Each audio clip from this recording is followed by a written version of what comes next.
नमस्कार। स्वागत है आप सबका मेरे चैनल सच जो आपको पता होना चाहिए इन इंडियन लॉ।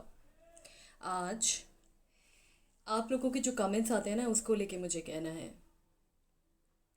कुछ लोगों ने कहा है कि ए आंटी 498 के बारे में ही बोलती रहती है।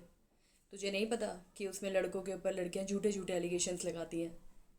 एक कहता तू आई बड़ी, चल जाके पहले अपना सोच। ये जो तू है, ये जो आंटी है, ये जो लड़कियों के लिए या महिलाओं के लिए या औरतों के लिए आपका लहजा है, आपकी रिस्पेक्ट है उन्हें देने की, ये सबसे पहले तो ये बताता है कि आप पे क्यों कोई 498 ना लगाए। या ऐसा कैसे हो सकता है कि आप डोमेस्टिक वायलेंस नहीं करते होंगे।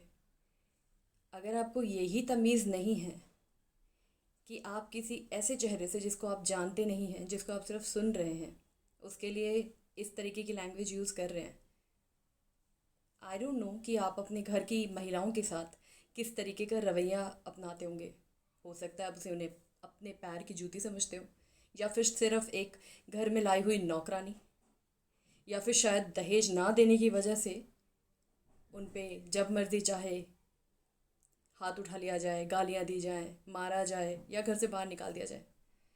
आपका यह रवैया अपने आप में बताता है कि क्यों ना कोई 498 करे ऐसे आदमियों पर। चलिए मान लिया कि 498 बहुत बार जब औरतें करती हैं तो उनके ऊपर होता नहीं है, लेकिन वो एलिगेशन लगाती हैं। बट उसमें आप जैसे लोग नहीं फंसते। फंसते उसमें पता है कौन से लोग हैं? जो बेचारे रिस्पेक्ट दे रहे होते हैं, जो इज्जत चाहते हैं और इज्जत दे रहे होते हैं। आप जैसे लोगों को ना तो इज्जत मिलनी चाहिए और ना ही आप इस लायक हैं। मुझे इससे फ़र्क नहीं पड़ता कि आप कमेंट में मुझे आंटी बोलें, बहन जी बोलें, मोटी बोलें, शक्ल सूरत किसी के ऊपर भी मुझे आप कमेंट करें। Thank you so much. आपने किसी लायक तो समझा कि आप इस तरीके का कमेंट कर रहे हैं। बट अपने घर में आने वाली किसी भी महिला को रिस्पेक्ट देना ना भूलें, क्योंकि वो उसका अधिकार है। चलिए यहाँ बात हुई औरतों की। अब क्योंकि आप में से कुछ लोग ये बोलना शुरू कर देंगे, आप जब भी वीडियो बनाते हैं आप फीमेल की फेवर लेते हैं, उनको लेकर बनाते हैं। तो आप मुझे एक बात बताइए, हर दिन में हर एक मिनट के अंदर जो रेप केसेस होते हैं ना वो लड़कियों के ऊपर होते हैं। रेप लड़कियों का होता है, लड़कों का नहीं होता।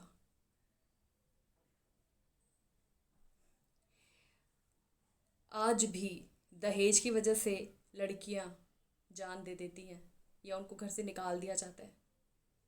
आज भी एसिड अटैक लड़कियों पे ही होता है, लड़कों पर नहीं होता। आज भी गालियाँ जो दी जाती हैं वो लड़कियों के ऊपर ही ज़्यादा होती हैं। आप अपनी बहनों के ऊपर, माँओं के ऊपर, बीवियों के ऊपर, बेटियों के ऊपर, सबके ऊपर गालियाँ बनाते हैं। अपने मेल कैंडिडेट के ऊपर कितनी गालियाँ होती हैं। ये जो समाज है ना, यहाँ पे औरत की कोई इज्जत है नहीं। और ये तो मैं पक्का मानती हूँ, इक्वालिटी जैसी कोई लेवल नहीं है, है ही नहीं। जब भगवान ने डिफरेंसेस बना के भेजे हैं, हम कौन होते हैं, हमारी क्या औकात है कि हम बोले कि हम इक्वल हैं? हो ही नहीं सकता।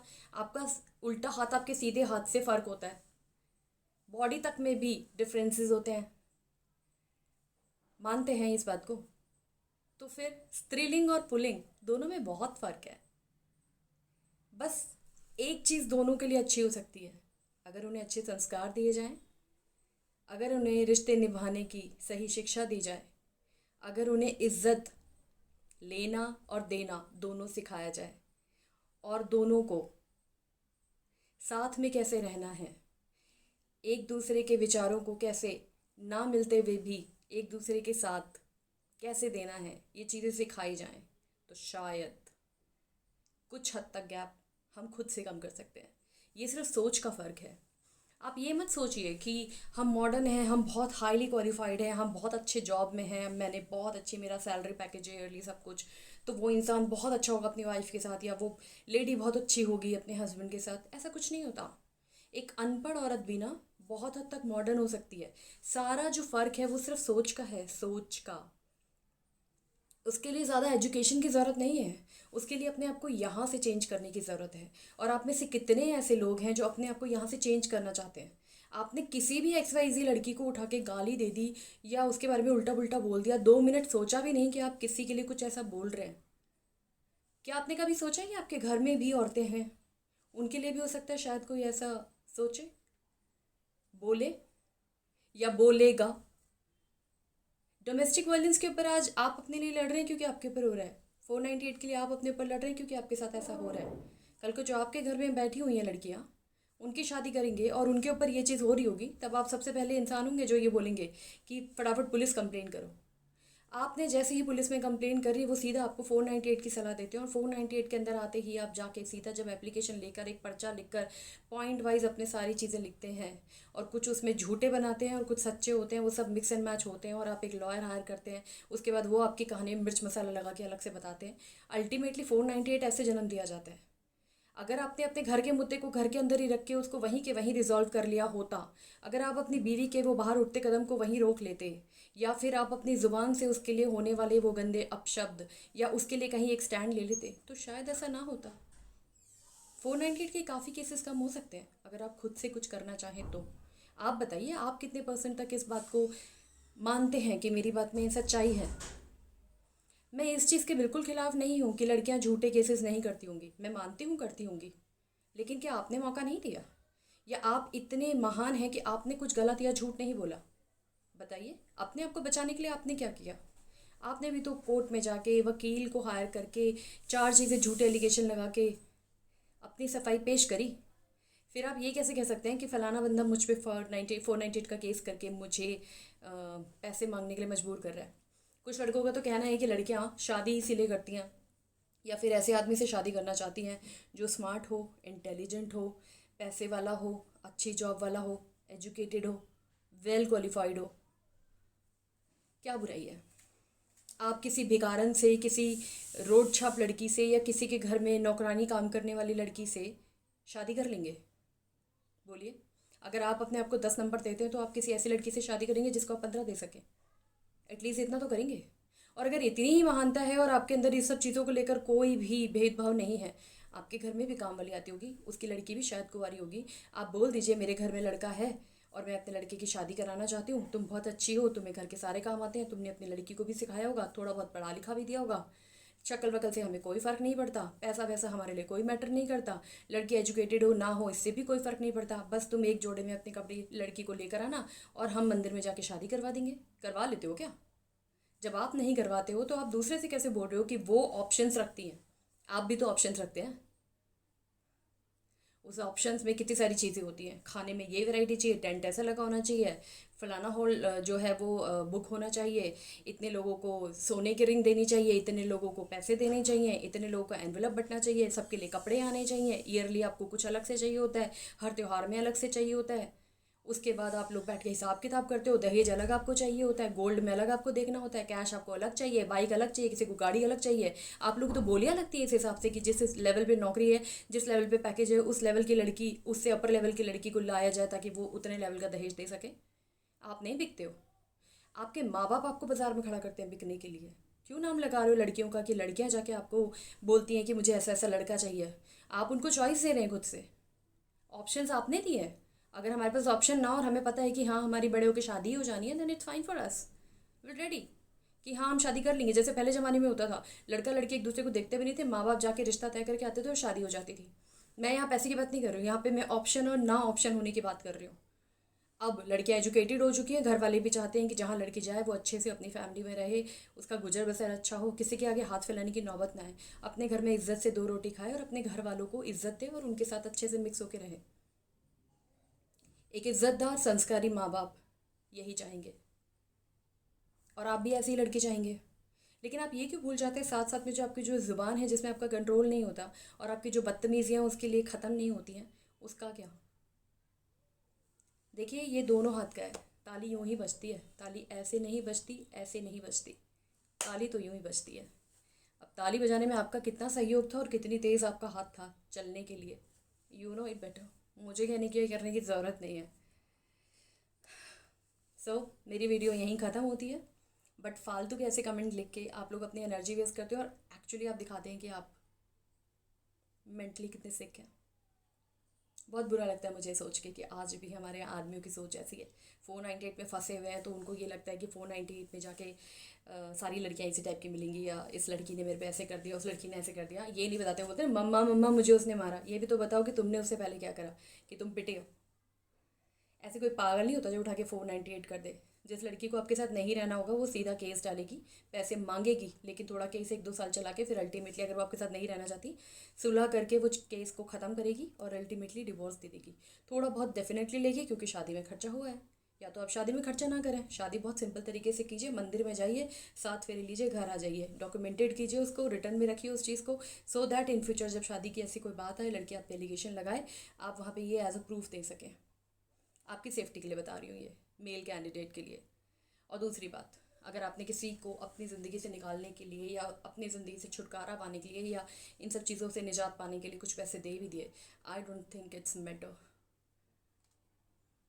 सुकून सबसे बड़ी चीज़ है। सुकून के लिए आपने अगर कुछ दे भी दिया तो क्या फ़र्क पड़ा। आप वो 3 लाख 4 लाख रुपए कोर्ट कचहरी में उस वकील के मुंह पे दे के मारेंगे। और आप ये भी जान लीजिए, उस वकील को जैसे ही आप पेमेंट देंगे और कहीं ना कहीं आपका केस वाइंड अप होने की सिचुएशन पे आएगा। और एक चीज़ मैं क्लियरली बता रही हूँ, अगर आप 498 में उलझे हैं, डोमेस्टिक वायलेंस में उलझे हैं, या रिलेटेड किसी भी घरेलू हिंसा के अंदर से आती हुई फाइट के ऊपर हैं जो हस्बैंड वाइफ के बीच चल रहे हैं, अगर आप कहीं पर भी उसमें हैं और वो केसेस कर रहे हैं, ये मैं लिख के देती हूँ, 101% दावा करती हूँ कि वो केसेस आपके आपस में बैठ के म्यूचुअल ही बातचीत करने की वजह से ही क्लोज होंगे, उसके अलावा नहीं होंगे। आप डेट पे डेट लेते जाइए। वो सुना है ना डायलॉग सनी देओल का, तारीख पे तारीख, तारीख पे तारीख, वो तारीख पे तारीख ही चलती रहेगी। वो केस कभी ख़त्म नहीं होंगे। अगर ये मेंटल सुकून चाहिए और यहाँ से वाकई अपने आप को डेवलप कर चुके हो और चाहते हो कि और आगे इन सब चीज़ों को ना स्ट्रेच करें, the best way is communication करने की कोशिश कीजिए। आपस में बैठिए, एक नहीं 2 बार 3 बार 4 बार, आपको 4 गाली सुननी भी पड़ जाए ना उसके पेरेंट्स की, तो एक बार बैठ के फिर भी बात कर लीजिए और उनको भी लॉजिकली बात समझाइए। चीज़ें रिजॉल्व हो जाएंगी। वो आपसे कुछ नहीं मांगेंगे, वो सिर्फ उतना मांगेंगे जितना उन्होंने शादी में खर्चा किया, वो उनको दे दीजिए, बात खत्म। और डेफिनेटली ये चीज़ बैठ के ही ख़त्म होगी। वरना नहीं तो आप तारीख लेते जाइए। बतेरे ऐसे लोग होंगे जो शायद अभी भी कोर्ट केसेस कचहरी में चक्कर खा रहे होंगे और हर दिन अपने ऑफिस से छुट्टी लेके वहाँ जाते होंगे हाजिरी लगवाने के लिए अननेसेसरली का, और महीने के 8,000 10,000 15,000 20,000 25,000 50,000 दे रहे होंगे। आपकी चॉइस है, बैठे बात करें, आपस में म्यूचुअल अंडरस्टैंडिंग के साथ उस केस को ख़त्म कर दें, या फिर लड़ते रहें। क्योंकि आप सिर्फ कोर्ट के वकील की जेबों के अंदर ये पैसे डाल रहे हैं, क्योंकि आपका घर खराब होगा तो उनकी जेब भरेगी। ये मान के चलिए, यहाँ पे हर टाइप के लोग हैं। आपका घर तोड़ के किसी का घर बन रहा होता है।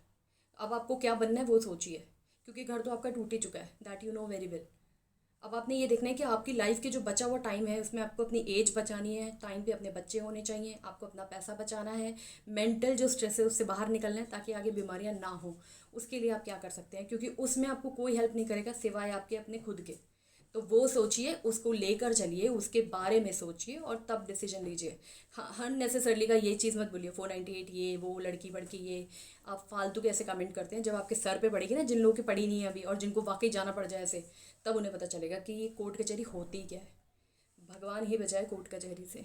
मैं सीरियसली बोलूँगी, किसी दुश्मन को भी कोर्ट कचहरी ना देखनी पड़े।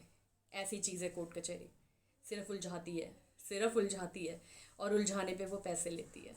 आपकी मर्जी है, बनिए जिन, ऐसे रगड़िए और दीजिए जाके पैसे। 2-2,500 रुपये मिनिमम एक राउंड की फ़ीस होती है एक वकील की। और अगर पूरे साल में आप एवरेज लगा लीजिए कि अगर आपने 12 महीने में 12 बार भी चक्कर लगाए तो कितने पैसे उसने कमाए। और एक फ़िक्स अमाउंट अलग से होता है जिसमें कि एंड में आप केस खुद ही ख़त्म करते हो। तो भी अगर केस हारोगे तो आप जिम्मेदार हो, और अगर केस जीत गए तो वो वकील की जीत होती है। आप तो कहीं नहीं जीते, आप तो दोनों जगह हार गए हो। सोच के देखो, लड़कियों के लिए भी है और लड़कियों लड़कों के लिए भी है, और उनके पेरेंट्स के लिए भी है, और आगे आने वाली जनरेशन के लिए भी है ये बात। Think it, then you go for it. Otherwise तो हेल्थ वही, लाइफ तो और सही। Okay, thank you so much ये वीडियो देखने के लिए। I hope you like it. इसको शेयर कीजिएगा, सब्सक्राइब कीजिएगा। जिन्होंने गाली देनी है प्लीज़ मोस्ट वेलकम, गाली दीजिएगा। अच्छा लगेगा देख के, पता तो चले आपकी सुपर मेंटालिटी का। ओके, टिल देन बाय, चाओ चाओ।